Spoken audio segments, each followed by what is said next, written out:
భీమవరంలో జరిగిన అటల్ మోదీ సుపరిపాలన యాత్రలో 9 అడుగుల వాజ్పేయి కాంస్య విగ్రహాన్ని కూటమి నేతలు ఆవిష్కరించారు. వాజ్పేయి స్థితప్రజ్ఞత కలిగిన రాజకీయ నాయకుడు అన్నారు మంత్రి సత్యకుమార్.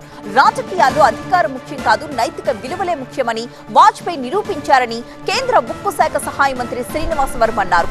భారతదేశానికి అణు బాంబు అవసరమని వాజ్పేయి పార్లమెంట్లో గళమెత్తారన్న విషయాన్ని గుర్తు చేశారు ఏపీ బీజేపీ చీఫ్ మాధవ్. నాడు వాజ్పేయి దేశ అభివృద్ధికి చేసిన కృషితో దేశం అభివృద్ధిలో దూసుకుపోతోందన్నారు కేంద్ర మంత్రి రామ్మోహన్ నాయుడు. ఏ సమయంలో కూడా సమయం పోకుండా, సహనం కోల్పోకుండా, విఘ్నత, స్థితప్రజ్ఞత, ప్రాప్త కాలజ్ఞత కలిగిన రాజనీతికుడు కూడా ఎవరయ్యా ఈ స్వాతంత్ర భారతదేశంలో పుట్టాడు, మనల్ని పాలించాడు అంటే అటల్ బిహారీ వాజ్పేయి గారి పేరు మనకి వినిపిస్తుంది. అనేక ఒడిదుడుకులు, ప్రతికూలతల మధ్య పార్టీని నిర్మించి కేవలం 2 సీట్లు వస్తే ఆ 2 సీట్ల తర్వాత 3 సార్లు అధికారంలోకి తెచ్చి తర్వాత 3 సార్లు అప్రతిహతంగా మన అందరి ప్రియతమ నాయకుడు నరేంద్ర మోడీ గారి నాయకత్వంలో ఎన్డీఏ ప్రభుత్వంలో తీసుకురావడానికి పునాది వేసిన నాయకుడు కూడా ఆయన.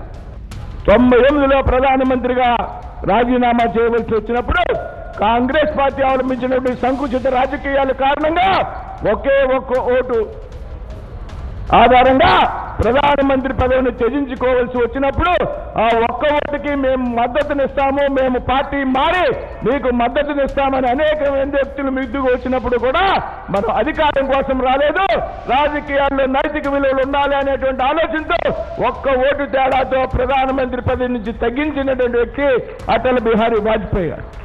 ఒకవేళ దేశం కోసం అణుబాంబు కావాలంటే నేను యుద్ధోన్మాదిగా ముద్రేసుకోవడానికి, ఫ్యాసిస్ట్ అని ముద్రేసుకోవడానికి కూడా తయారై, కానీ దేశానికి తప్పనిసరిగా అణుబాంబు కావాలని చెప్పి గర్జించి కనుకనే ఆయన 2వ ప్రధానమంత్రి అయిన తర్వాత ఆయన చేసిన మొట్టమొదటి పని ఏంటంటే పోఖ్రాన్ అణు విస్ఫోటనం 5 అణుబాంబుల యొక్క ప్రయోగం చేసి భారతదేశం అణువాయుధ దేశంగా నిలబెట్టడంతో పాటు దేశాన్ని ఒక శక్తిశాలి దేశంగా నిలబెట్టిన గొప్ప మనీషి అటల్ బిహారీ వాజ్పేయి అని గుర్తుంచుకోవాలి. నేను అణ్వాయుధం ఎవరిపైన ప్రయోగం చేయడానికి కాదు, ఇది శాంతి కోసం ఎవరైనా ప్రయోగం చేస్తే ప్రతిదాడి చేయడానికని చెప్పి మాట్లాడిన గొప్ప ధీరుడు అటల్ బిహారీ వాజ్పేయి గారు. భారతదేశం ప్రపంచంలోనే ఒక ఉన్నతమైనటువంటి దేశంగా ఈరోజు కీర్తించబడుతుంది. ఏ దేశానికి వెళ్ళినా సరే ప్రతి ఒక్కరు కూడా మేము భారతదేశం నుంచి వచ్చామనంటే తలెత్తుకొని సెల్యూట్ చేసేటటువంటి పరిస్థితి ఈరోజు మన దేశానికి వచ్చిందనంటే దానికి కారణం నరేంద్ర మోదీ గారు అనేది కూడా తెలియజేస్తున్నాను. అయితే అది గత 11 సంవత్సరాలు నరేంద్ర మోదీ గారు చేసినటువంటి కృషి ఎంత ఉన్నా సరే ఆ రోజు విత్తనం, ఆ రోజు ఆ పునాది వేసినటువంటి నాయకుడు మహానుభావుడు అటల్ బిహారీ వాజ్పేయి గారు అనేది మనం అందరం గుర్తు చేసుకోవాలి.